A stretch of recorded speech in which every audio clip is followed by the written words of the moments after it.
SGC here, and today is a game review on DMC, Devil May Cry, done by Ninja Theory. So I played this on the hard difficulty, Nephilim, which is like the third choice when you first start the game, and yeah, it was really easy. Like, I don't think I ever got like triple S or SS for a mission ranking ever when I played the other Devil May Cry, because I'm slow.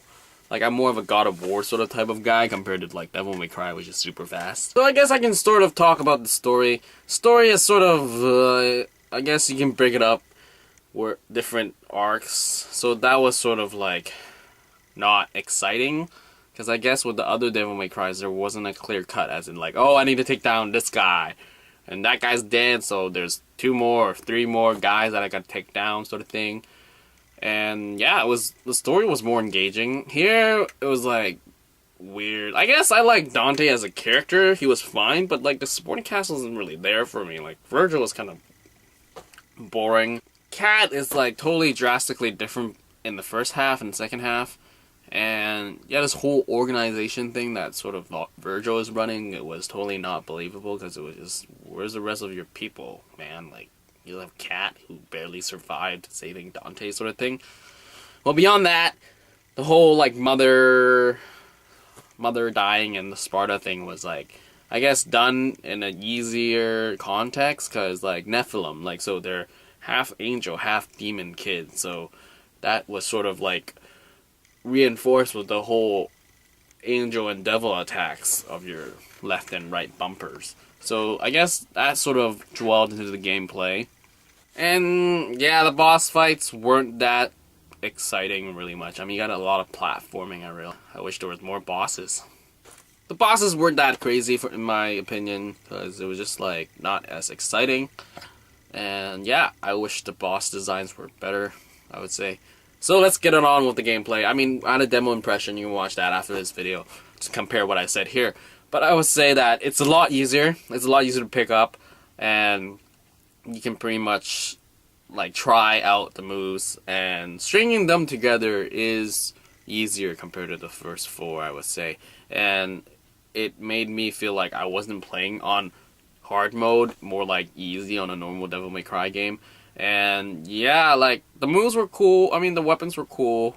Like, I like the iteration with the whole like wall sort of thing. Like, you use it beyond just fighting, so that was nice.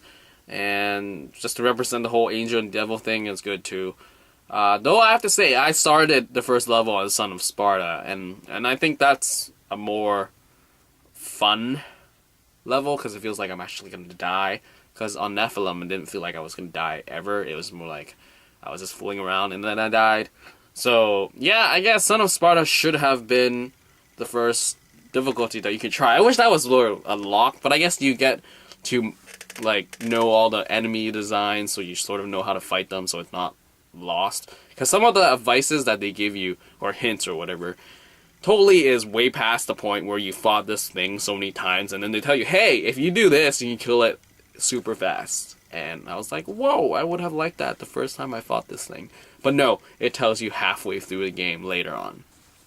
The one thing I liked a lot was the whole set piece of Limbo and Real World. So that was pretty cool. The fact that this, like, it justified the whole, like, gates that would stop you from moving on to the next stage. Is like, it actually interacts with the storyline, unlike the other ones where it's just random ghouls would just claw at you if you approach the door, sort of thing.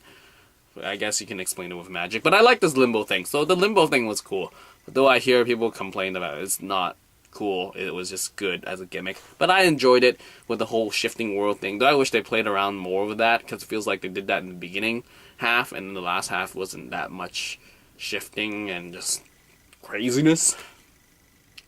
So Devil May Cry was enjoyable, I guess, if you were never good at the games. So it's more like, it's really geared towards the newbies. And I would say it would totally suck if you're awesome at Devil May Cry 3 and all of a sudden you're playing this and you play Nephilim. That must have been a walk in the park. So I guess you just have to unlock the other 3 difficulties. I mean, there's an interesting difficulty where one-hit kills are kind of cool. I mean, I would love to get to that level, because just so I can just to see how crazy or how fast I can go through the story. And yeah, so that's Devil May Cry DMC. Would I recommend it? I would recommend it to people that's never been trying out the Devil May Cries, or maybe they had trouble like me dealing with the Devil May Cries before, because I am a horrible person and I have not finished any of the Devil May Cries except for 1. 2, I couldn't finish. 3, I got lost because I was a little child.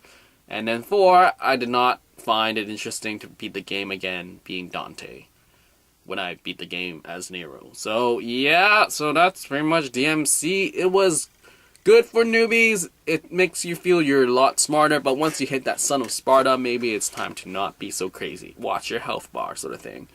Anyway, that is all for this game review of DMC. See ya.